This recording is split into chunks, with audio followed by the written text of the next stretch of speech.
انسان جب خود غرض ہو گیا تو یہ اشرف المخلوقات پھر کیسے ہو سکتا ہے؟ اشرف المخلوقات وہی ہے جو اشرف ہونے کے وصف اپنے اندر رکھتا ہے، جو اوروں کے لیے جیتا ہے۔ علماء نے کہا 3 نیتوں کے استحضار کے ساتھ رزق حلال کمانا عین عبادت ہے۔ 3 نیتیں اگر آپ کے ساتھ جڑی۔ سب سے پہلی نیت، اپنے آپ کو سوال کی ذلت سے بچانے کے لیے روزی کمائی جائے، وہ چاہے مزدوری ہو، تجارت ہو، کھیتی باڑی ہو یا ملازمت۔ مقصد کیا ہے؟ اپنے آپ کو سوال کی ذلت سے بچانا ہے، چونکہ میری ضرورت ہے، 3 وقت پیٹ کھانا مانگے گا، اگر نہیں میرے پاس ہوگا، نہیں کماؤں گا تو کسی کے دروازے پہ جانا پڑے گا، ہاتھ پھیلانا پڑے گا۔ تو پہلا مقصد روزی کمانے کا اپنے آپ کو سوال کی ذلت سے بچانا۔ دوسرا مقصد اپنے زیر کفالت لوگوں کی ضرورت کو پورا کرنا، بیوی بچے ہیں، بوڑھے ماں باپ ہیں، چھوٹے بہن بھائی بھی ہو سکتے ہیں، ان کی ضرورت کو پورا کرنے کے لیے روزی کمائی جاتی ہے، ان کی بہتر تعلیم کے لیے، ان کی رہائشی ضرورتوں کے لیے۔ یہ دوسرا مقصد۔ تیسرا مقصد رزق کمانے کا یہ ہے کہ اللہ مجھے میری ضرورت سے، میرے زیر کفالت لوگوں کی ضرورت سے اگر زیادہ عطا کرے تو میں معاشرے کے ان لوگوں کی ضرورت کو پورا کروں گا جو کسی وجہ سے کمانے کے اہل نہیں ہیں، اپاہج ہیں، کمزور ہیں، کثیر العیال ہیں، غریب ہیں، مفلوق ہیں، بیوگان ہیں، یتامى ہیں، مساکین ہیں، کثیر العیال ہیں، میں ان کی مدد کروں گا۔ صرف یہی 3 نیتیں، چوتھی نیت نہ آنے دیں۔ برادری میں تفوق ثابت کرنے کے لیے، عیش و عشرت کرنے کے لیے، امیر کہلوانے کے لیے، ٹاپ 10 کی فہرست میں آنے کے لیے، یہ مقصد نہیں۔ صرف 3 نیتیں، اپنے آپ کو سوال کی ذلت سے بچانا، اپنے زیر کفالت لوگوں کی ضرورت کو پورا کرنا، اور تیسرا مقصد روزی کمانے کا کہ اللہ مجھے میری ضرورت سے زیادہ دے تو میں معاشرے کے ان لوگوں کی مدد کروں جو کسی وجہ سے کما نہیں سکتے۔ ان 3 نیتوں کے ساتھ جب رزق حلال کمائے گا تو وہ چاہے مزدور ہے، چاہے وہ کاروبار کرتا ہے، چاہے وہ کھیتی باڑی کرتا ہے، اللہ نے اس کا اس کے لیے اجر رکھا ہے۔ فرمایا التاجر الصدوق الامین مع النبی یوم القیامہ، سچا تاجر قیامت کے دن پیغمبروں کے ساتھ اٹھایا جائے۔ کتنا بڑا اعزاز رکھا گیا۔ القاسب و حبیب اللہ، جو ہاتھ سے کمائی کر کے رزق کماتا ہے وہ اللہ کا حبیب۔ یہ حضور علیہ السلام فرما رہے ہیں۔ ایک موقع پہ فرمایا انا حبیب اللہ، میں اللہ کا حبیب ہوں، اور اس کا حصہ مزدور کو بھی دیا جو کمائی کرتا ہے۔ والقاسب و حبیب اللہ، اور جو کسب کر کے، محنت کر کے، مزدوری کر کے کماتا ہے وہ بھی اللہ کا حبیب ہے۔ کتنا بڑا احساس ہے۔ تو اپنے لیے جینا، یہ خود غرضی، یہ ہمارے ہاں تو میں سمجھتا ہوں کہ یہ 20 25 30 سال سے آئی ہے۔ لوگوں کے اندر یہ دوڑ اتنی زیادہ ماضی میں نہیں تھی، اب بہت زیادہ ہو گئی، اور ہر شخص کو صرف اپنے سے ہی غرض ہے، جبکہ جانور، پرندے، بہائم، چوپائے، وہ بھی اپنے اندر کچھ ایک دوسرے کے لیے ہمدردیوں کے جذبات رکھتے ہیں۔ اسی لیے فرمایا کہ جب انسان بہتر ہوتا ہے تو فرشتوں سے بھی آگے نکل جاتا ہے، اور جب یہ برائی کی طرف لڑکتا ہے تو یہ چوپایوں سے بھی بدتر ہو جاتا ہے۔ اولئک کالانعام بل ہم اضل، جب یہ لڑکتا ہے تو چوپایوں سے بھی بدتر نکل جاتا ہے، ان سے بھی آگے نکل جاتا ہے۔ تو اچھا مسلمان ہونا تو بہت بڑی بات ہے، اچھا انسان بننا بھی اگر ہمیں میسر نہیں ہے تو پھر ہم کھڑے کہاں ہیں؟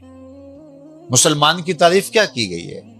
جو حج بہت کرتا ہے، عمرے بہت کرتا ہے، جو سجدے بڑے لمبے کرتا ہے، جس کا رکوع بڑا طویل ہوتا ہے، جو قیام بہت لمبا کرتا ہے۔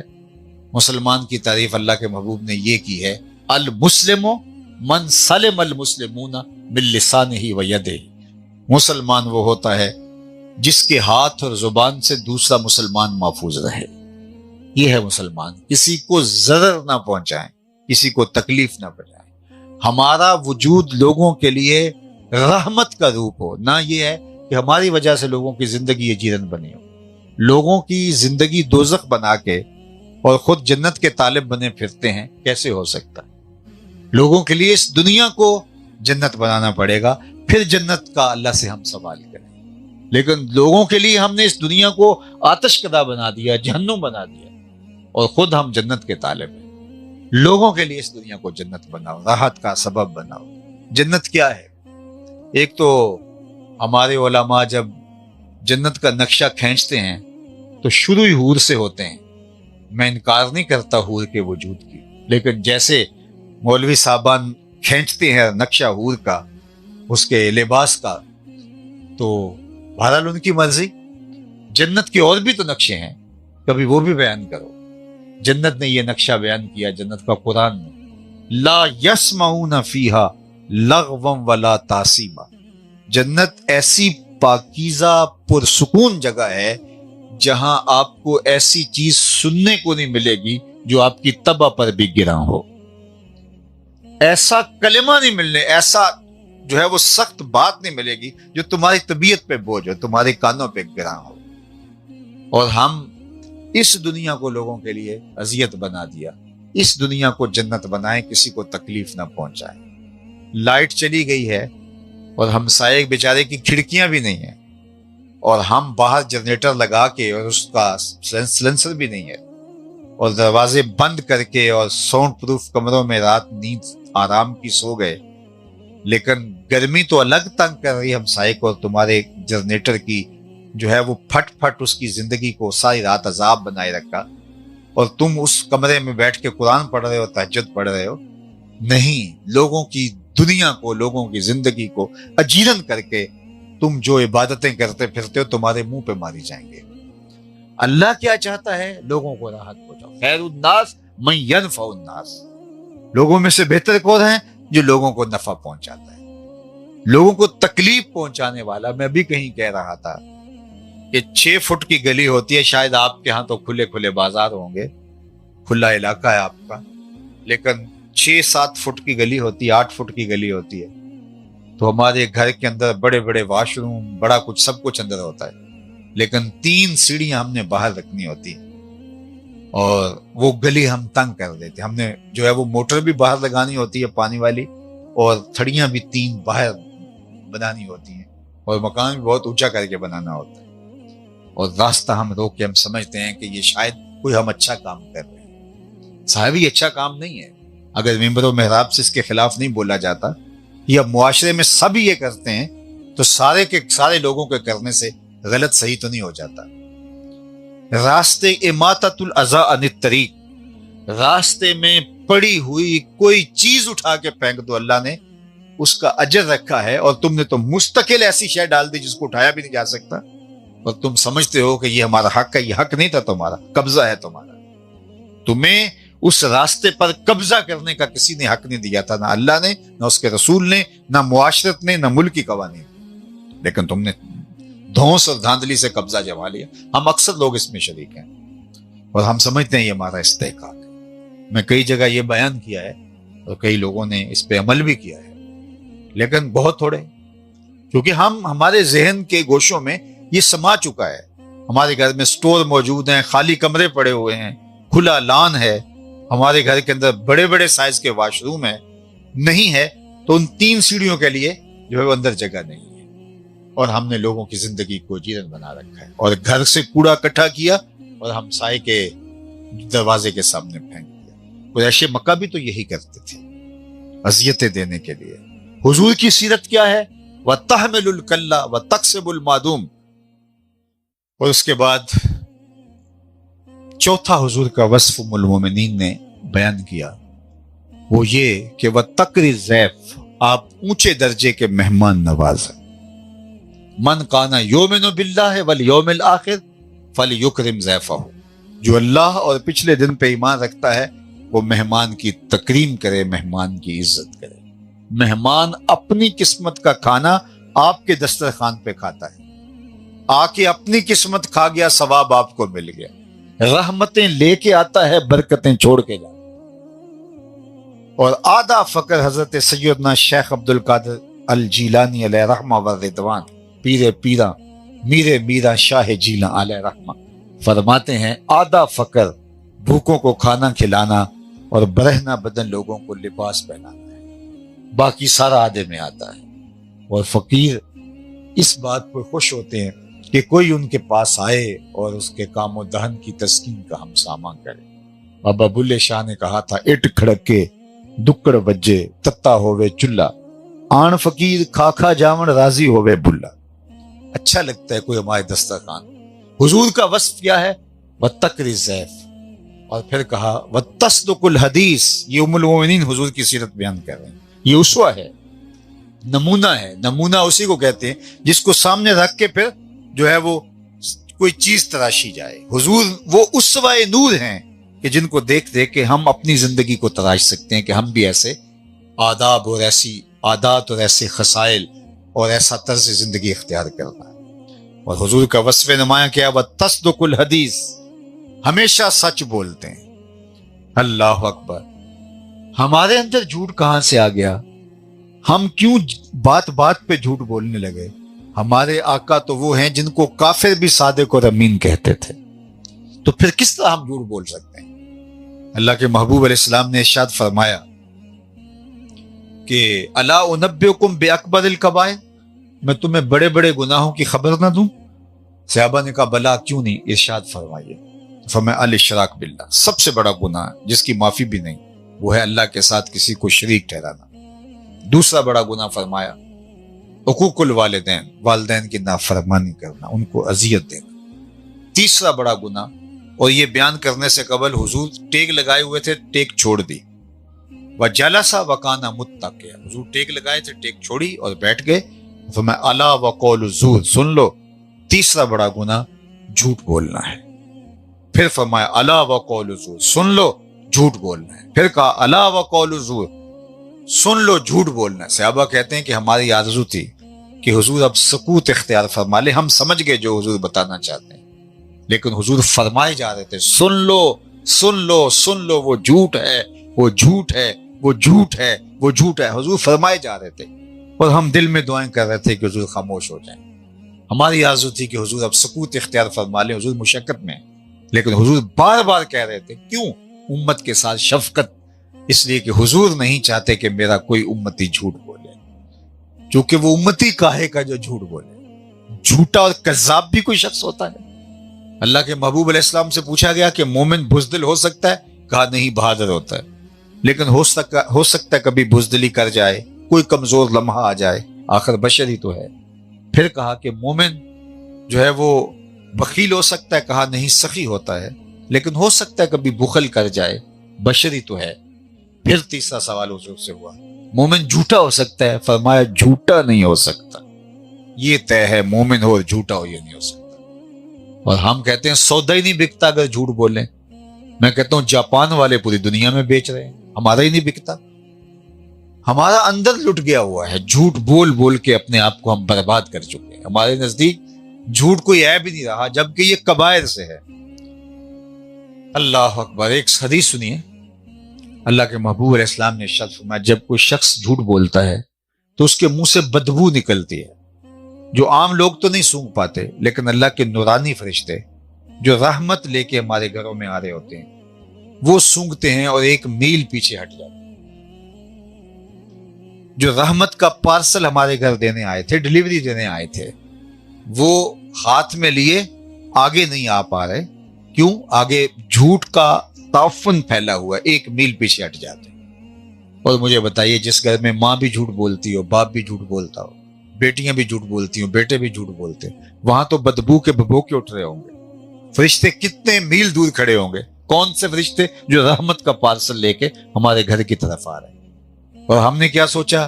کسی نے جادو کر دیا، کسی نے بندش کر دی، کسی نے تعویذ ڈال دیے. پھر بھاگے عاملوں کے پاس. انہوں نے کہا تو ویلے سر آ گیا، ورنہ تو یہ تعویذ چل جانے تھے، یہ بندش تھی، یہ تو بس تیرا کچھ رہنا ہی نہیں تھا. تو اب کالا بکرا لے گیا، اتنی جمعراتیں تجھے آنا پڑیں گی اور پھر تیرا علاج ہوگا.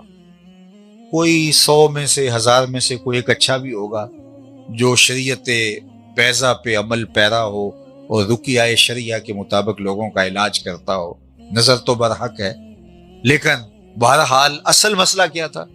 اصل مسئلہ فرشتے جو رحمت لے کے ڈیلیوری ہمارے گھر دینے آئے تھے وہ کئی میل شہر سے باہر کھڑے ہیں، اور جھوٹ کی وجہ سے اندر ان کی طبیعتیں اتنی حساس ہیں کہ آگے آ نہیں پا رہے، اور ہم بھاگے عاملوں کے پاس. اور اللہ یاز باللہ ایسے عامل بھی مارکیٹ میں آپ کو ملیں گے جنہیں غسل کرنا بھی نہیں آتا. اور آپ روز اخباروں میں پڑھتے ہیں کتنی خواتین ہیں آبرو تک لٹا لیتی ہیں، عزت لٹوا بیٹھتی ہیں، اور ہم جھوٹ بولنے کے لیے، جھوٹ چھوڑنے کے لیے تیار نہیں ہیں۔ ہمارا معاشرہ بھی اس دلدل میں پھنس گیا ہے، جبکہ بے چینی اور بے قراری کیوں ہے آج معاشرے میں اتنا کچھ ہونے کے باوجود؟ تو اللہ کے محبوب نے کیا کہا؟ الصدق طمانینہ والکذب ریبہ، جھوٹ جو ہے وہ بے چینی کا نام ہے، اضطراب کا نام ہے، اور سچائی جو ہے وہ طمانیت کا نام ہے، سکون اور راحت قلب کا نام ہے۔ تو ہماری زندگیاں جھوٹ کی وجہ سے ملوث ہوئیں، اور ہماری زندگیاں نہ رہیں۔ یہ کوئی زندگی ہے جو ہم کاٹ رہے ہیں، ایک دوسرے کی تلخیاں گوارا کر رہے ہیں؟ زندگی ہے یا کوئی طوفان ہے؟ ہم تو اس جینے کے ہاتھوں مر چلے۔ ایک دوسرے سے ہم اپنے حقیقی عزیزوں سے دکھوں میں، تکلیفوں میں مبتلا ہیں۔ اس کا سبب کیا؟ اس لیے کہ ہماری زندگی، پورا معاشرہ جھوٹ کی لپیٹ میں ہے، اور رحمت کے فرشتے دور کھڑے ہیں، آگے رحمت لے کے پہنچ نہیں پا رہے، اس لیے کہ آگے تعفن اور عفونت اتنی ہے۔ آخری بات اللہ کے محبوب نے ارشاد فرمائی، سیدہ خدیجۃ الکبریٰ نے حضور کی سیرت کے حوالے سے کہی، وَتُعِينُ عَلَى نَوَائِبِ الْحَقِّ، اور حق کے راستے کے اندر اگر کوئی مشقت میں مبتلا ہو جاتا ہے تو آپ کو دیکھا کہ آپ اس حق والے شخص کے ساتھ کھڑے۔ ہم تو دیکھتے ہیں، برادری دیکھتے ہیں، ہمارے استادوں سے کسی نے کہا کہ انہوں نے کہا کہ یار یہ تم کیا کہہ رہے ہو؟ اس نے کہا جی کوئی برادری بھی چیز ہوتی ہے، تو آپ نے فرمایا اللہ کا حکم بھی کوئی چیز ہوتا ہے، رسول اللہ کا فرمان بھی کوئی چیز ہوتی ہے۔ ان قواریوں پہ جا رہے ہیں برادری کے پیچھے، اور پتہ ہے ہمیں کہ مجرم یہ ہیں، قتل انہوں نے کیا ہے، ہم قاتل پارٹی کے ساتھ جا کے ان کی سٹرینتھ شو کرتے اور جا کے عدالت میں کھڑے۔ سنو اللہ کے محبوب کا فرمان، فرمایا جس نے کسی شخص کے قتل میں آدھے جملے سے بھی مدد کی، پورا جملہ بھی نہیں بولا، آدھے جملے سے کسی شخص کے قتل میں مدد کی، کل قیامت کے دن جب ایسا شخص آئے گا، اس کی دو آنکھوں کے درمیان لکھا ہوگا آئسم میں رحمت اللہ، یہ بندہ آج اللہ کی رحمت سے مایوس ہے۔ اور ہم نے تو کبھی اس کی پرواہ بھی نہیں کی، ہم سمجھتے ہیں یار یہ ناراض نہ ہو جائے، وہ سب راضی کر لو، اللہ کو ناراض کر دو، اس لیے کہ ابھی یہ دنیا ہمارے سامنے ہے۔ لیکن فرمایا بل توسرون الحیات الدنیا بالآخرۃ خیر وابقیٰ، یہ جو سامنے نقد سودا ہے تم اس کے پیچھے پڑے ہو، اصل تو وہ زندگی ہے۔ تو اللہ کے محبوب کی سیرت عمل کرنے کے لیے حضور علیہ السلام کی ذات اس لیے آئی کہ ہم ان کا اسوہ اختیار کریں، اور ہماری محبت کا عملی ظہور بھی ایسے ہی ہوگا کہ ہمارے رویے بتائیں کہ ہم حضور کے عاشق ہوتے ہیں، طرز زندگی بتائیں کہ ہم حضور کے عاشق ہوتے ہیں، حضور کے واضح صریح حکم ہیں اور ہمیں پرواہ بھی نہیں ہوتی ہے۔ جبکہ جو محب ہوتا ہے وہ تو محبوب کی منشا کو سمجھتا ہے، محبوب کی آرزو کیا ہے، زبان سے کچھ بھی نہ کہے محبوب۔ مدینہ المنورہ کی گلی سے حضور کا گزران ہوا تو ایک مکان بن رہا تھا جو طرز تعمیر حضور کو پسند نہیں تھا، تو آقا نے پوچھا یہ کس کا ہے؟ کہا فلاں انصاری کا۔ تو آقا کریم علیہ السلام گزر گئے، کچھ نہیں کہا۔ کسی نے اس انصاری صحابی کو بتایا آقا نے تیرا مکان دیکھا تھا، چہرے کے اوپر پسندیدگی کے آثار نہیں ہم دیکھ پائے۔ اللہ اکبر۔ تو اس نے کہا اچھا؟ کہا جی۔ تو اس نے کدال لیا اور اس مکان کو زمین بوس کر دیا۔ 2-4 دن کے بعد حضور دوبارہ گزرے، دیکھا ملبے کا ڈھیر پڑا ہوا ہے، فرمایا صحابی کو بلایا گیا، کہا میں گزرا تھا، تیرا مکان دیکھا تھا، آج ملبے کا ڈھیر دیکھ رہا ہوں، کیا ہوا؟ عرض کی حضور میں نے گرا دیا۔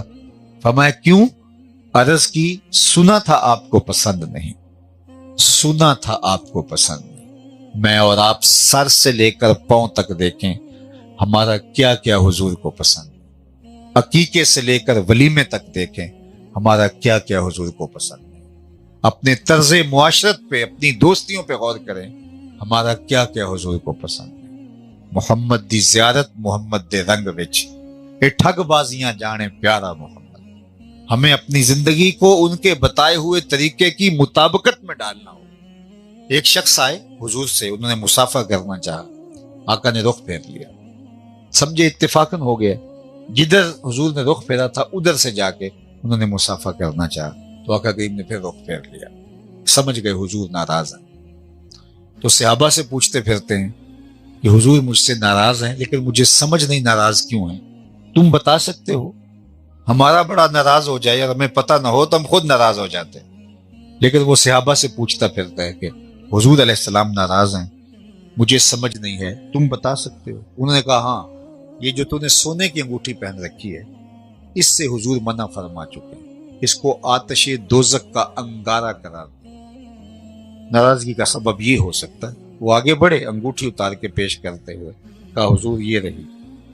تو آقا کریم نے اس انگوٹھی کو پکڑا اور یوں پھینک دیا. یہی ناراضگی کی وجہ تھی. مجلس جاری رہی. جب اختتام ہوا لوگ پلٹنے لگے تو یہ بھی واپس جانے لگے تو کسی نے اشارہ دیا وہ انگوٹھی تو اٹھا لو, تم تو یقیناً نہیں پہن سکتے, تمہاری بیوی تو پہن ہی سکتی ہے. تو اس صحابی نے جو جواب دیا وہ سنیے اور میری گفتگو اپنے اختتام کو پہنچ گئی. دل کے کانوں سے سنیے اس نے کیا کہا. وہ انگوٹھی حضور نے پھینک دی تھی تو کہا چلو اب اٹھا لو, تمہاری بیوی پہن لے گی, قیمتی دھات ہے.